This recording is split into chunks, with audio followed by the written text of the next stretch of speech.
شفاعت کے بارے میں حکم ہے بروز محشر نبی پاک صلی اللہ علیہ وآلہ وسلم یا پھر انبیاء علیہ السلام کی شفاعت کے حوالے سے۔ بظاہر جب یہ آیات پڑھی ہیں تو ان کا ترجمہ یہ بنتا ہے کہ کسی کی شفاعت قبول نہیں کی جائے گی، منہا شفاعت ولا یقبل منہا شفاعت، کسی کی شفاعت قبول نہیں کی جائے گی۔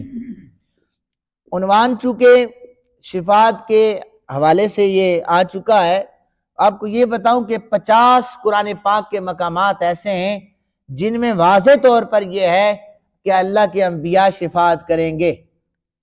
یہاں پر خطاب ہے اسپیسیفک بنی اسرائیل سے، انہیں یہ بتایا جا رہا ہے کہ تم پر اللہ کی نعمتوں کا نزول ہوا ہے، تم شکر ادا کرو اور اس کی نعمتوں کو یاد کرو، اس لیے کہ بروز محشر ان نعمتوں کو جب جٹلا کر میری بارگاہ میں آؤ گے پھر شفاعت میں نہیں سنوں گا کسی کی۔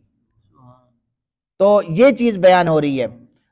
اچھا، اسی طرح مختلف عقائد رکھنے والے لوگوں نے یہ دلیل پیش کر لینے کے بعد ان کا مذہب یہ ہے، ان کا نظریہ یہ ہے کہ شفاعت کوئی شخص نہیں کر سکتا۔ اہل سنت کا مسلک یہ ہے کہ اللہ کی اجازت سے اللہ کے انبیاء، اس کے ملائکہ، اولیاء کرام، علماء کرام، حفاظ قرآن، صالح مومنین اور نومولود بچہ بھی شفاعت کرے گا، اور یہ سارے کا سارا قرآن سے بھی احادیث سے بھی ثابت ہے۔ آیت الکرسی پڑھتے ہیں نا، من ذا الذی یشفع عندہ الا باذنہ، شفاعت کوئی نہیں کرے مگر اس کی اجازت۔ کسی نے کہا تھا کہ گناہگار جو محشر میں فریاد کریں گے، گناہگار محشر میں جو فریاد کریں گے، آیا ہوں میرے سرکار کہیں گے، سر ہوگا سجدے میں تو کھل جائیں گی زلفیں، سر ہوگا سجدے میں تو کھل جائیں گی زلفیں، امت کی بخشش کا وہ اصرار کریں گے۔ اور میں اکثر یہ پڑھتا ہوں کہ حشر کے دن میرے اعمال جو کالے ہوں گے سب کے سب تیری رحمت کے حوالے ہوں گے۔ پوچھا دوزخ نے، یا رب گناہگار ہیں کہاں؟ تو ذات حق بولی، وہ تو محمد نے سنبھالے ہوں گے۔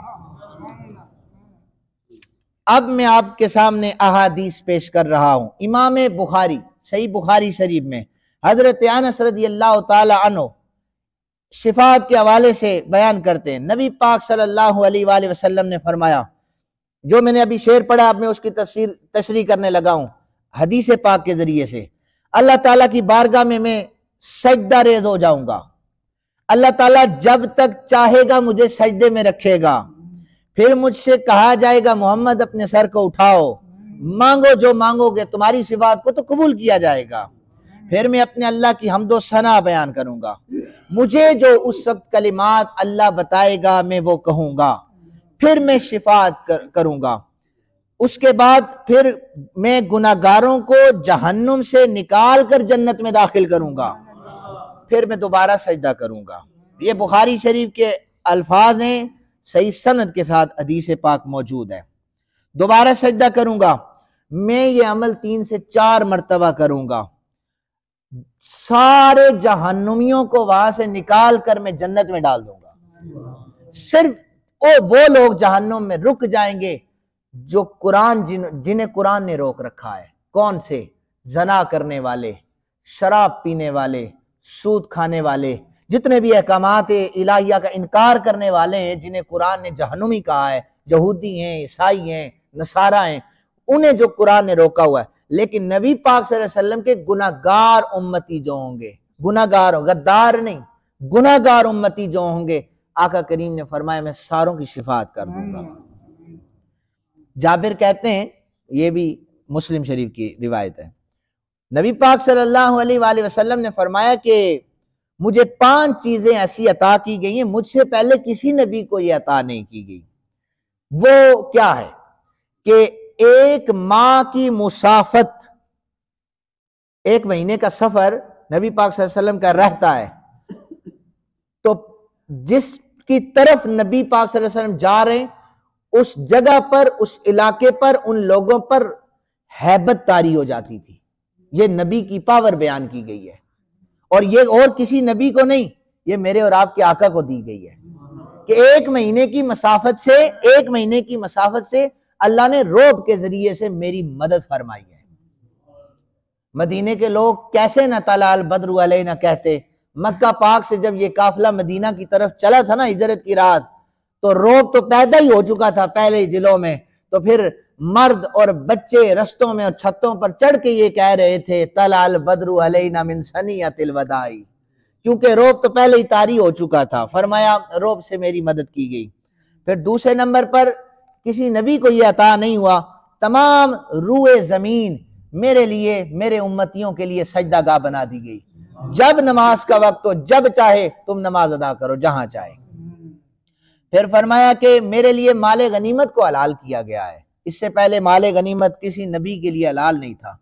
پھر چوتھے نمبر پر فرمایا کہ مجھے اللہ نے شفاعت دی ہے، مجھے اللہ نے شفاعت عطا کی ہے۔ اور پھر اس کے بعد فرمایا کہ ہر نبی ایک خاص قوم قبیلے کے لیے آتا تھا، میں قیامت تک آنے والوں کے لیے نبی بنا کر بھیجا گیا ہوں، مجھ پر نبوت ختم ہو چکی ہے۔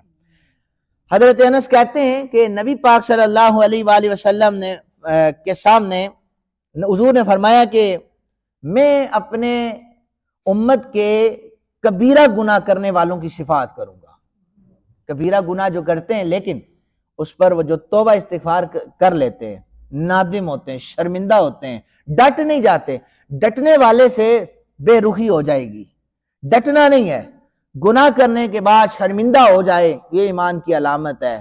میں اگر کسی سے نادانی میں گناہ ہو جائے میں کبیرہ گناہ کرنے والے کی شفاعت بھی کروں گا۔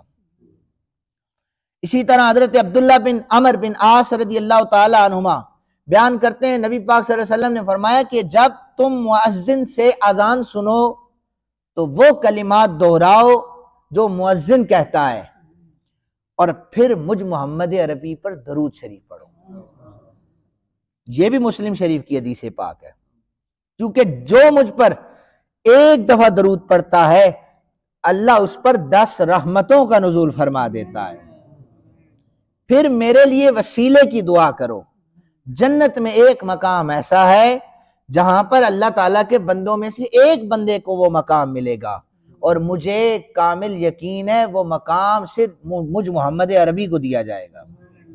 اور جس شخص نے میرے وسیلے سے دعا کی، جو شفاعت کا عنوان چل رہا ہے، میرے وسیلے سے دعا کی، اس پر میری شفاعت واجب ہو جائے گی، اس پر میری شفاعت واجب ہو جائے گی۔ اب میں صرف ایک دلیل اور دینے لگا ہوں، آیات سمجھانا میرا مقصد لازمی ہے، میرے لیے ضروری ہے۔ آپ سارے حضرات نماز جنازہ پڑھتے ہیں، بچے کا جنازہ پڑھاؤ، اب وہاں پر دعا الگ ہے، اللہم اجعلہ لنا اجرا و ذخرا واجعلہ لنا شافیا و مشفعا، اے اللہ اس بچے کو میرے لیے شفاعت کرنے والا بنا، اے اللہ اس بچی کو میرے لیے شفاعت کرنے والا بنا۔ جو نومولود بلوغت کی عمر پہنچنے سے پہلے دنیا سے چلا جائے اس کے لیے تو بندہ کہتا ہے یا اللہ اس کو میرے لیے شفاعت کرنے والا بنا، تو جو نبی جس کا کلمہ ہم پڑھتے ہیں وہ شفاعت نہیں کر سکیں گے، وہ کریں گے شفاعت۔ میں اس لیے کہہ رہا ہوں صرف وہاں تک بات رکی نہیں ہے، بلکہ جو نومولود ہوگا وہ بھی بندے کے لیے سفارش کرے گا۔ حافظ قرآن ایسے بندوں کی سفارش کریں گے جن پر جہنم واجب ہو چکی ہوگی، انہیں حکم ہوگا آپ بتائیں۔ اور ایک روایت یہ میرے سامنے ابھی موجود ہے، نبی پاک صلی اللہ علیہ وآلہ وسلم نے فرمایا میری امت کا ایک شخص اویس کرنی، کیا نام؟ اویس کرنی، اس کے ذریعے سے اللہ تعالیٰ بنو تمیم کے پورے قبیلے کی بخشش فرما دے گا۔ اور یہ حضرت اویس کرنی جو ہیں اپنی والدہ کی خدمت میں لگے رہے ساری زندگی، دیدار مصطفیٰ نہیں کیا۔ جب بھی چلے دیدار مصطفیٰ کے لیے خیال آیا میری اماں بیمار ہے کہیں پر یہ دنیا سے چلی نہ جائیں، دیکھا ڈائریکٹ تو نہیں تھا لیکن خواب میں روز سرکار کا دیدار ہوتا تھا، ماں کی خدمت کا صلہ یہ ملا۔ فرمایا جب بروز محشر پل صراط سے لوگ گزر رہے ہوں گے، اویس کرنی سے کہا جائے گا اویس انگلی کا اشارہ کرو، جو جو تیری انگلی کے زد میں آئے گا سب کو جنت عطا کر دوں گا۔ تو یہ حضور کے صحابہ بھی سفارش کریں گے، حضور کے اولیاء بھی سفارش کریں گے، علماء بھی کریں گے، اور بچے اور حفاظ قرآن بھی سفارش کریں گے۔ اللہ تعالیٰ سے دعا ہے اللہ تعالیٰ ہمیں قرآن کے مفاہیم کو سمجھنے کی توفیق عطا فرمائے۔